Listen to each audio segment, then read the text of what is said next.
The pristine white floor of Hangar 7 reflected the glowing LEDs of the Apex 7 like a predatory shark waiting to tear through the clouds.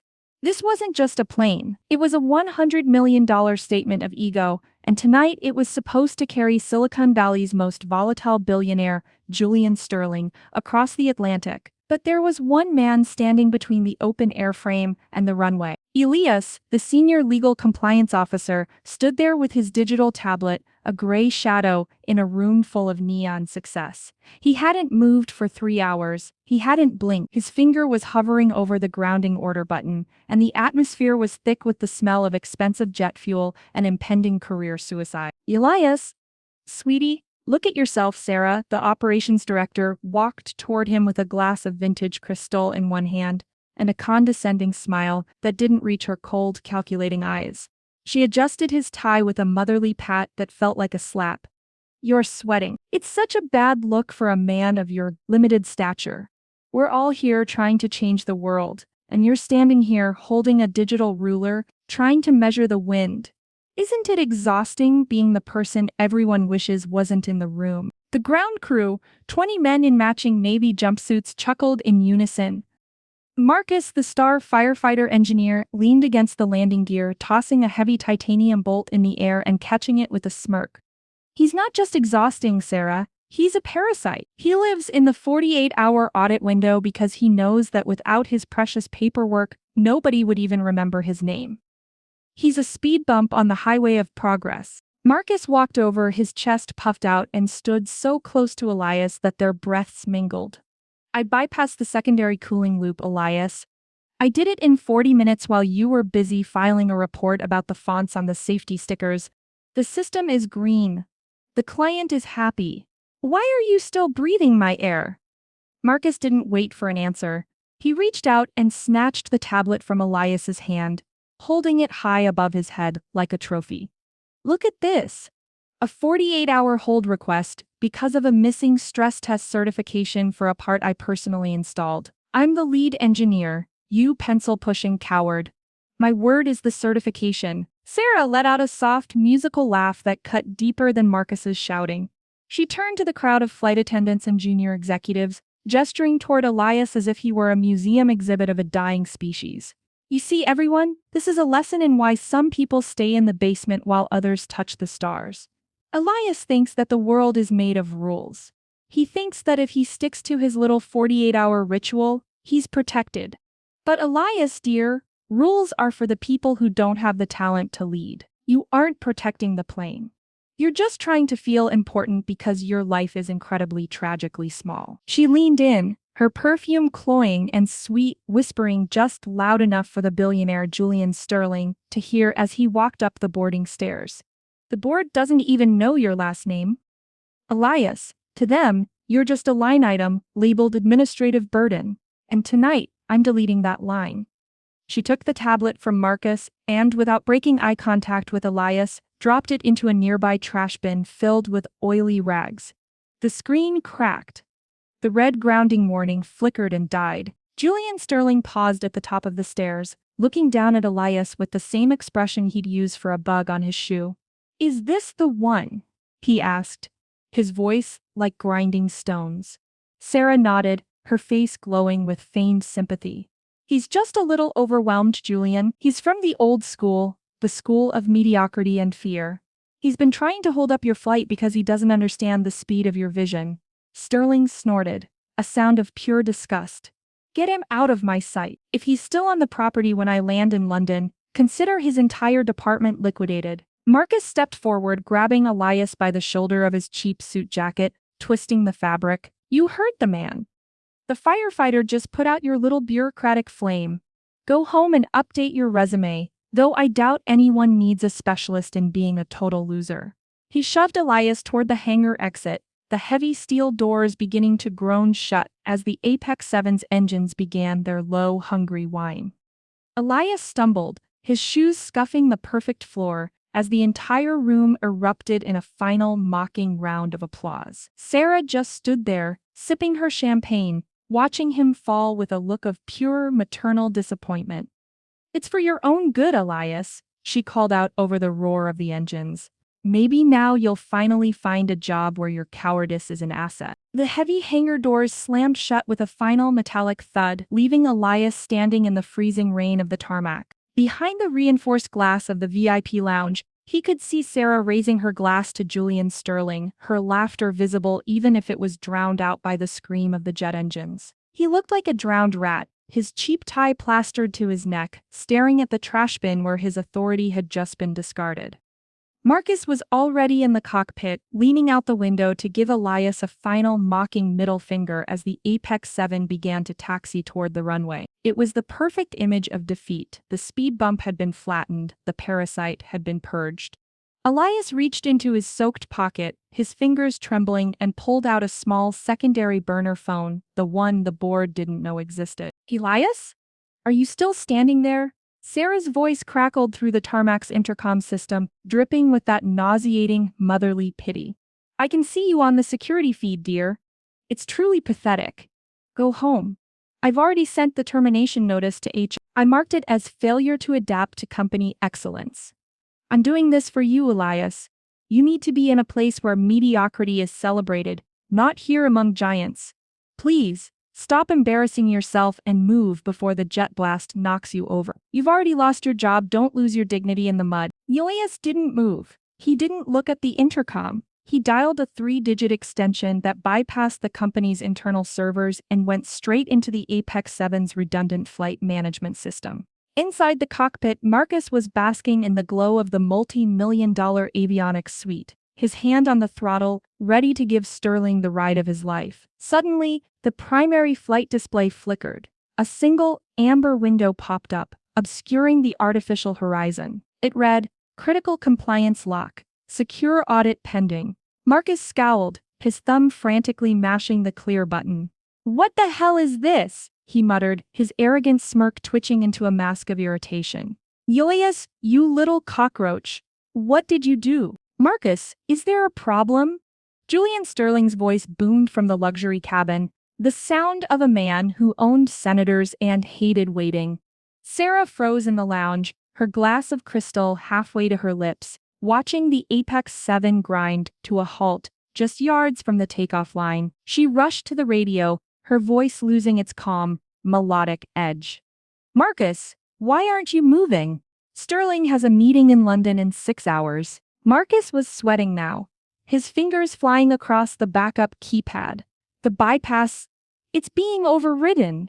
I forced the hardware, but the firmware is screaming. It's saying the 48-hour audit isn't just a protocol, it's an encrypted hardware trigger." He looked out the cockpit window, his eyes searching the dark tarmac until they landed on the lone, soaked figure of Elias. Elias wasn't looking at the plane, he was looking at his burner phone, his thumb hovering over the execute command. "Elias!"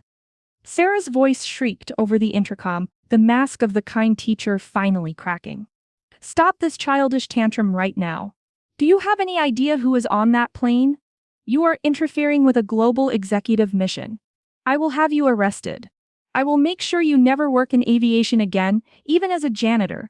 Elias finally looked up. He didn't shout, he didn't beg. He simply pressed a button on the burner phone, and a high-pitched digital whine erupted from every speaker in the hangar and the cockpit. It was the sound of a total system lockout. Marcus watched in horror as his screens went black, then rebooted into a single glowing red screen that displayed one thing. "Resource diverted, untouchable bypass detected." "Marcus, talk to me." Sarah screamed, her face pressed against the glass, her eyes wide with a growing, suffocating panic. Marcus turned back to the cabin, his face pale, his bravado completely evaporated. "Sarah, the engines, they just went into maintenance idle. I can't throttle up. The system thinks we're in the middle of a catastrophic failure because of the cooling loop I bypassed. It's locked us out. We're sitting ducks on the runway." Julian Sterling unbuckled his seatbelt, his face turning a shade of purple that matched the expensive silk of his tie. He stood up, looming over Marcus like a god of wrath. "You told me this plane was ready. You told me the pencil pusher was the problem." He turned his icy gaze toward the lounge, where Sarah was trembling so hard her champagne was splashing onto the carpet. The first crack in their perfect world had appeared, and it was a jagged, terrifying canyon. Elias, honey, let's be adults about this. Sarah's voice crackled through the intercom again, but the maternal sweetness was gone, replaced by a sharp, jagged edge of desperation. She was pacing the lounge, her high heels clicking like a countdown timer on the marble floor. I know you're hurt. I know I was a bit firm with you. But you're proving my point. You're being emotional. Just unlock the system, and we can forget the termination. I'll even give you a seat at the table. We need your attention to detail right now. Don't ruin your life over a little misunderstanding. In the cockpit, Julian Sterling wasn't interested in misunderstandings. He grabbed Marcus by the collar of his flight suit, slamming him against the dead flight controls. Fix it, you arrogant brat! You told me this plane was the future. Why am I sitting on $100 million of scrap metal? Marcus's face was the color of ash. I can't! He's locked the kernel! It's not just a software patch. He's triggered a safety integrity level 4 lockdown. Suddenly, the black screens in the cockpit didn't just stay black, they flickered to life, but they weren't showing flight data. They were showing screenshots. The first image was a high-resolution capture of a private Telegram chat. The sender, Marcus, the message, "Don't worry about the secondary loop," Sarah said to just bypass the sensor. The robot, Elias, is too busy filing papers to notice. We ship tonight, commission tomorrow. Sterling stared at the screen, his eyes narrowing into lethal slits. Is this your lead engineer's word, Sarah? He roared toward the lounge speakers. Sarah's glass of crystal finally slipped from her hand, shattering on the floor. That's private communication. Elias, you're committing a federal crime. That's hacking. You're going to prison for life. She scrambled toward the console, her fingers clawing at the buttons, but every screen she touched displayed a new, even more damning piece of evidence. I didn't hack anything, Sarah. Elias's voice finally came through the cockpit speakers, calm, flat, and devoid of the cowardice she had mocked. As the senior compliance officer, I am legally required to monitor all communications involving safety-critical bypasses. You didn't read the 48-hour audit notice I sent you, did you? If you had, you would have seen Section 4, Paragraph 12, all bypassed systems will trigger an automatic data mirroring protocol to the Federal Aviation Authority's integrity server. Marcus let out a strangled sob, his hands shaking so hard he couldn't even hold the throttle. The FAA? You sent this to the FAA? Elias, you've killed my career. I'll never touch a wrench again. You killed it yourself, Marcus, when you used that titanium bolt you were tossing around. Elias's voice continued, cutting through the cockpit like a surgical blade. That bolt wasn't certified. It was a cheap counterfeit you ordered from a third-party vendor to save 4% on the quarterly budget. I didn't lock the plane because I'm limited, Sarah. I locked it because the moment those engines hit full thrust, that bolt would have sheared, the cooling loop would have exploded, and Julian Sterling would have died 4 minutes after takeoff. The silence that followed was heavier than the plane itself. Sarah was clutching the edge of the mahogany bar, her knuckles white, her breath coming in ragged, shallow gasps. She wasn't the wise mentor anymore. She looked like a cornered animal. Elias, please. We can fix this. We can say it was a test, a drill. I'll give you my bonus. I'll give you my job. Just tell the FAA it was a glitch. Think of the company. Think of the hundreds of families who depend on our stock price. Oh, I am thinking of the company, Sarah. Elias replied, and for the first time there was a ghost of a smirk in his voice. That's why I didn't just call the FAA. I called the insurance underwriters. You know, the people who actually pay for the plane. They just revoked our global liability coverage 30 seconds ago. Without insurance, this hangar is now a crime scene. And guess who signed the compliance waived form under my forged digital signature this morning? Sarah's eyes went wide. She looked at her desk where the digital pen still lay. I was just trying to be efficient. I was helping you. You were being too slow. I had to lead. You didn't lead, Sarah. You stole. And now Julian has a question for you. Sterling turned toward the lounge camera, his voice a low, vibrating growl of pure malice. Sarah, you didn't just risk my money. You risked my life so you could look innovative at the board meeting. Marcus, get out of that chair. You're not a pilot. You're evidence. The sound of police sirens began to wail in the distance, growing louder, echoing off the hangar's steel ribs. Sarah collapsed onto her knees, her expensive designer suit soaking up the spilled champagne. She looked at the security feed, at the man standing in the rain. Elias hadn't moved. He was still holding the burner phone, his face a mask of cold, professional indifference. He wasn't a speed bump, he was the wall. The flashing blue and red lights of the FAA enforcement vehicles and the local police bounced off the glossy fuselage of the Apex 7, turning the hangar into a strobe-lit nightmare. Sarah scrambled to her feet, her hands shaking as she tried to smooth her ruined suit, her eyes darting around like a trapped rat looking for a hole. She saw the lead inspector walking toward her, and for a split second she tried to summon the ghost of her former authority. She tried to pull the director mask back on, her voice cracking as she attempted one last pathetic reversal. "Officer, thank God you're here!" Sarah cried out, her voice pitching up into a hysterical, thin shriek. "This man, Elias, he's a disgruntled employee. He's hijacked the plane's systems. He's holding Mr. Sterling hostage with a cyber attack. He's the one who compromised the sensors to frame us. He's been planning this for months because he couldn't handle the pressure of this department." She turned to the camera, her face a mask of fake, trembling courage. "Elias, honey, I know you're hurt, but this is too far. Stop this now and I'll tell them you're just having a mental breakdown. We can still save you." Elias didn't respond through the speakers. Instead, the giant 200-inch mission control screen in the center of the hangar flickered to life. It wasn't showing flight paths or weather data. It was a zoom gallery view. 50 faces appeared simultaneously, the entire board of directors of Apex Aviation, the primary investors, and the global press corps who had been waiting for the live-streamed maiden voyage to begin. They had seen everything. They had heard Marcus's confession. They had heard Sarah's offer to bribe Elias with company stock. They had watched her crawl on the floor in the spilled champagne. Sarah, the chairman of the board, spoke, his voice coming through the hangar's massive sound system like a god of judgment. "We weren't just waiting for a takeoff. We were waiting for the innovation showcase you promised us, and you certainly delivered. You showed us exactly how you've been innovating with our safety protocols and our legal signatures." Sarah's mouth opened but no sound came out.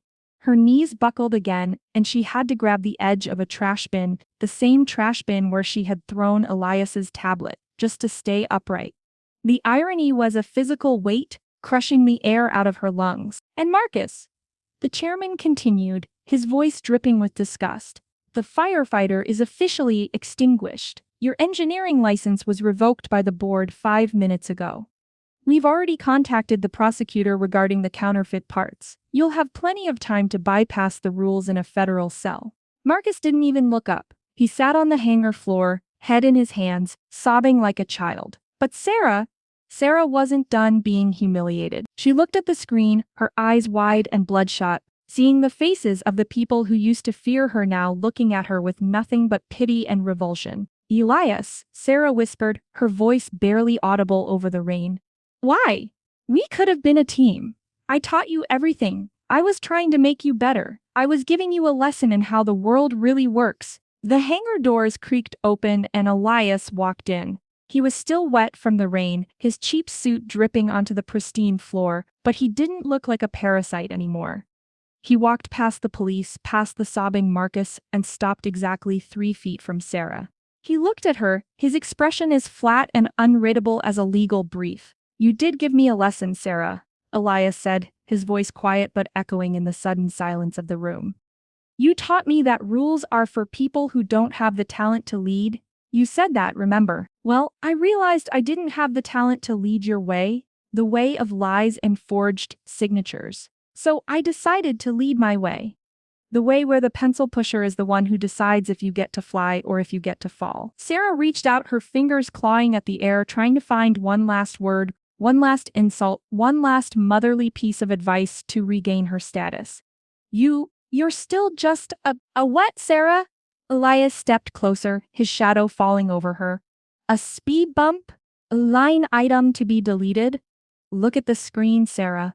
The line item isn't me.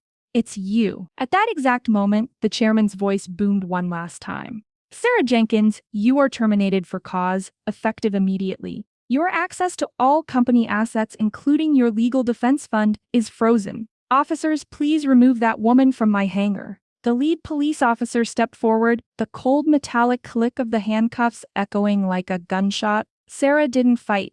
She didn't scream. She just stared at the trash bin, at the cracked screen of Elias's tablet that was poking out from under a pile of oily rags. Her face was a frozen mask of absolute soul-crushing defeat. Her jaw hanging slightly open, her eyes vacant and hollow, the operations director replaced by a ghost. Elias didn't watch them lead her away. He didn't look at Marcus being escorted to a separate cruiser. He simply reached into the trash, pulled out his broken tablet, and looked at the black screen. Elias! Julian Sterling called out from the cockpit of the dead plane, his voice surprisingly respectful. What happens to the Apex 7 now? Elias didn't look back. He started walking toward the exit, his silhouette framed by the morning light starting to break through the rain. It stays grounded, Julian, Elias called out over his shoulder. I haven't finished the 48-hour audit yet. The last thing anyone saw was Sarah's face through the window of the police cruiser, pale, silent, and staring at the closed hangar doors as the lights of the Apex 7 flickered once, then died, leaving her in total, humiliated darkness. Seeing Sarah realize that her innovation was actually a one-way ticket to a federal cell while the entire board watched was the most satisfying silence I've ever heard. It's funny how the people who call you a speed bump are always the first to crash when the wall finally hits back. If your boss pressured you to forge a signature for $1 million bonus, would you risk the prison time or choose your integrity? Between us, I almost made the plane actually crash in the script, but having Sarah lose her freedom in front of everyone felt like a much slower, better burn.